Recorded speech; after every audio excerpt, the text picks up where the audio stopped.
Thank you for being with us here on Court TV Live this Friday afternoon. Welcome back. I'm Julie Grant, your midday host. I know if you have been watching over the last hour or so, you have a lot to say probably, and we do too, as Kim Potter has taken the stand in her own defense in this case, a case that has seemed to go fairly well for Kim Potter until today. Perhaps. I want to bring in our guest to talk a little bit about what we've seen so far. We have criminal defense attorney Don Malarsic standing by in Akron, Ohio, and attorney and former radio host Roshini Rajkumar standing by in Minneapolis, Minnesota, where this trial is happening. Big welcome to you both.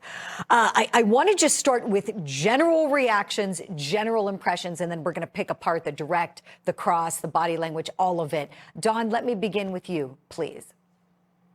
Absolutely. I thought it was kind of a disaster up until that last moment. I just felt that Ms. Potter was really not showing any humanity, no vulnerability, no compassion, no empathy. She seemed mildly irritated and quite annoyed and felt kind of defensive, not only on cross, but on direct too, Julie. I don't think she scored any points here until the very end when we finally saw some humanity. We finally saw her with some true emotions. And I have to tell you, Earl Grey has done an amazing job, but he made, in my opinion, a huge mistake. You do not try to save your client. As difficult that is for a criminal defense attorney. You cannot ask the judge to break when your client is struggling emotionally. Only the jury can save your client. I would let that go for as long as the judge or the prosecutor let it go. But by jumping up and coming to her defense and stopping her in that emotional moment, I think the jury was denied her real humanity, which was all lacking in the entire day. I couldn't agree more, Don. When he called for that break, I'm thinking, why? As you said, you let it play out. It should have been the prosecutor saying, let's take a break. We don't want the jury to see her crying, but not her defense attorney. I have so much to say about him, too. I want to pick your brain about that, Don, because I felt like he led her too much on direct. But first, Roshini, I want to get your general impressions, what you saw on the direct and the cross from Kim Potter. Well, from Kim Potter, there was definitely a stark difference between when she was asked kind of the process, setting the scene testimony, and then when it got anywhere close to that actual shooting and what weapon she was drawing and that kind of thing. So we did see some emotion only during those times, but I absolutely agree with Don. It was really surprising that she was kind of cold to her own attorney. You would think that she would be allow him to sort of make her look human. Now, I do think to sort of give her a little bit of the benefit of the doubt, perhaps she's been shell-shocked watching all this, and then finally here she is, and she's staring at, some years in prison or not, and everything she says on the stand at that moment is going to make it or break it with the jury. So I think some real human emotion is inside. It's just too bad we didn't see more of it a little sooner. Right, Roshini. Starting with the direct, my impressions were that Earl Grey led her too much. To me, he controlled her far too much. And when you have a witness like a police officer, they're almost like professional witnesses because they're in court many days of the week. We heard her talking a lot about what she does in the field, but she also probably has a lot of experience on the witness stand. And I felt like it came off so inauthentic, not just having her talk. I felt like the remorse was totally lacking. She had a sour expression on her face almost the whole time. And to me, the worst of it, Dawn, was that her attorney didn't go into a discussion with her about the mistake, the big thing that has her here in front of this jury. And the elements that the state has to prove involve things like her awareness, her consciously disregarding a risk and doing it anyways. And here I felt like I kept waiting and waiting for her to say, this was such an awful mistake and I am so sorry. And it never happened. The remorse never came and the talk about the mistake never came. Dawn, do you think that was some strategic lawyering decision by her team? Your thoughts, please. Yeah, Julie, I think you're absolutely right. I can't just think of a rational, sane reason why you would leave that key part of the direct examination off the table. When he said no further questions, I was shell-shocked and nearly fell out of my chair. That is the key to your defense. And it's there. It's on video. She puts her hands on her face. She falls to the grass. She expresses remorse. she did such a good job, really, during the video of expressing a real emotion of remorse, and it was completely 100% absent on the record. I just don't get it. It didn't make any sense. No, not at all. And we know she was prepared. I mean, we know. To me, maybe she got some bad coaching or something. I don't know. Roshini, let me tap into your experience with communication. That is what you do. With her, I remember seeing in the Minneapolis Star Tribune, one of the local newspapers where you are, quotes from her where she said she valued Dante Wright's life and she prays for him and his family, and she's so sorry about this reprehensible mistake. And I'm paraphrasing here, I'm not exactly quoting, but when I read that, I got chills. I thought, oh, wow, she's going to be such a powerful witness. And then she got up on the stand, and tell me if you noticed this. Did you notice how she never called him by name? She called him the driver when she was communicating. Your thoughts, please, Roshini.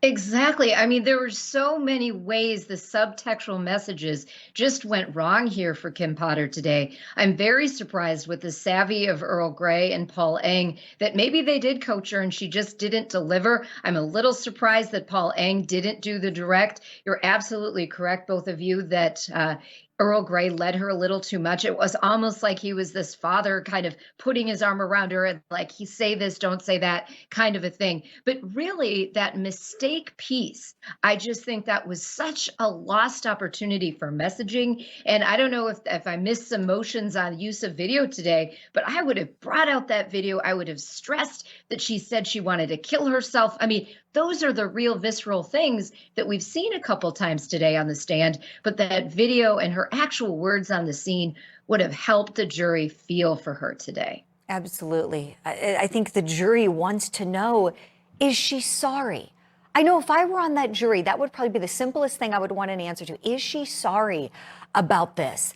And looking at her, I mean, there's so much we can take away, but I don't know that we've seen true remorse. Maybe there were some tears at some points, and we just stopped right in the middle of some tears in this cross. But I want to talk to you both more about it. I'm being told we're going to squeeze in a break. We're going to dive in more to the remorse aspect and to what we've seen so far on the cross-examination of Kim Potter right after this. Thank you for being with us here on Court TV.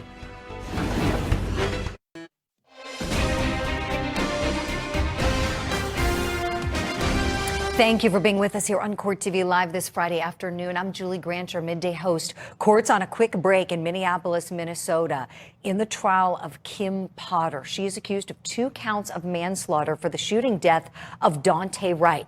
Her testimony is everything in this case. She is the only person in the whole wide world who can tell the jury what exactly she was thinking when she fired her gun instead of her taser, when there's an overwhelming amount of evidence showing that she meant to fire the taser, but in fact fired her Glock, killing 22-year-old Dante Wright. I want to bring in our guest to talk more about what we're seeing from Kim Potter on the witness stand. We have with us in Akron, Ohio, criminal defense attorney Don Malarsic, and joining us in Minneapolis, Minnesota, attorney and media personality Roshini Rajkumar. Thank you both for being here on the program today. I want to start where we kind of left off before the break, and that is with remorse or a lack of remorse from Kim Potter. Roshini, let me begin with you, if I may, please. Assessing her expressions and listening to her words, watching her body language. Tell me what you saw on the direct and on the cross from her. So we've noticed that she has shown some emotion at a couple key moments, and usually those moments have to do when we're looking at video as on the cross of the car, and you see Dante Wright's body, and you see her kind of having a physical shaking. And this dawned on me during the direct because such different facial expressions when she was asked questions about process and procedure versus that day, April 11th. So I've got to wonder if there's some PTSD going on, those kinds of things, because the forensic psychologist really was set up in that direct testimony to show that she had a major lapse, an emotional gap, and that's what caused the mistake. But unfortunately, Earl Grey did not bring that home during his direct of her. Roshini, I'm so glad you brought that up. Thank you for that, because that is the perfect lead into a question I have for Dawn.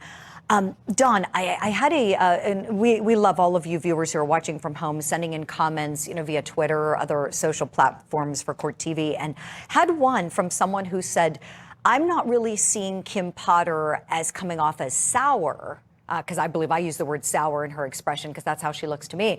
This viewer said she appears to be depressed to me, and I have some experience working with people who suffer from depression, and I thank the viewer for that insight. And, you know, we all see things differently, and we see things through our own experiences.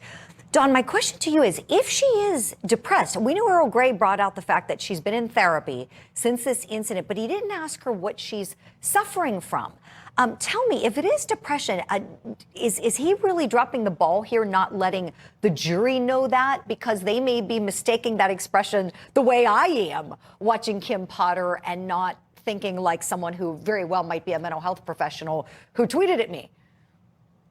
I think you're absolutely right, and I think the viewer is absolutely right. And there's no doubt in my mind that Miss Potter has suffered a traumatic experience, and she is feeling the effects of that. What I feel is that she is afraid of her emotion, and she's afraid to let those emotions show. And if you don't explain to the jury and show the jury those real emotions, they're going to perceive her as uncaring and unemotional and likely to convict. I'm sure that her detached, objective testimony has served her well as a police officer. But unfortunately, when she doesn't access those emotions here, it could very well convict her. And it's really the defense attorney's job, as you said, Julie, to work with the therapist, get the therapist involved, sit around in your office and go through that and allow her to be comfortable expressing real emotion. What we saw there, she was afraid to express those emotions, and the attorney felt like he was afraid to see them, and he jumped up and he tried to save her. That's not the way you conduct this type of witness. Right, exactly.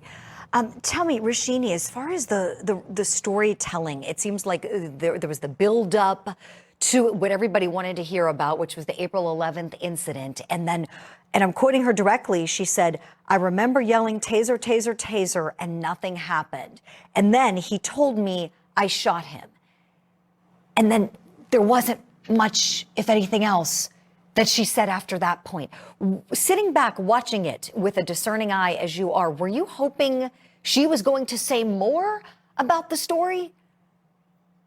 Absolutely. I mean, it's like you brought us to the edge of the cliff, and now we want to know all those answers that were happening as you supposedly fell off this cliff as an officer by telling us that you thought you were pulling your taser. We really needed more. And even if she forgot what happened from that moment, which, by the way, is a very human reaction, and that would make her story even more believable. But Earl Grey needed to explore that more. We needed to understand more about her state of mind, that she really did believe she was drawing the taser. There was also a point that I think they could have brought out more, and that was when she looked into Johnson's eyes and saw something she had never seen before: fear.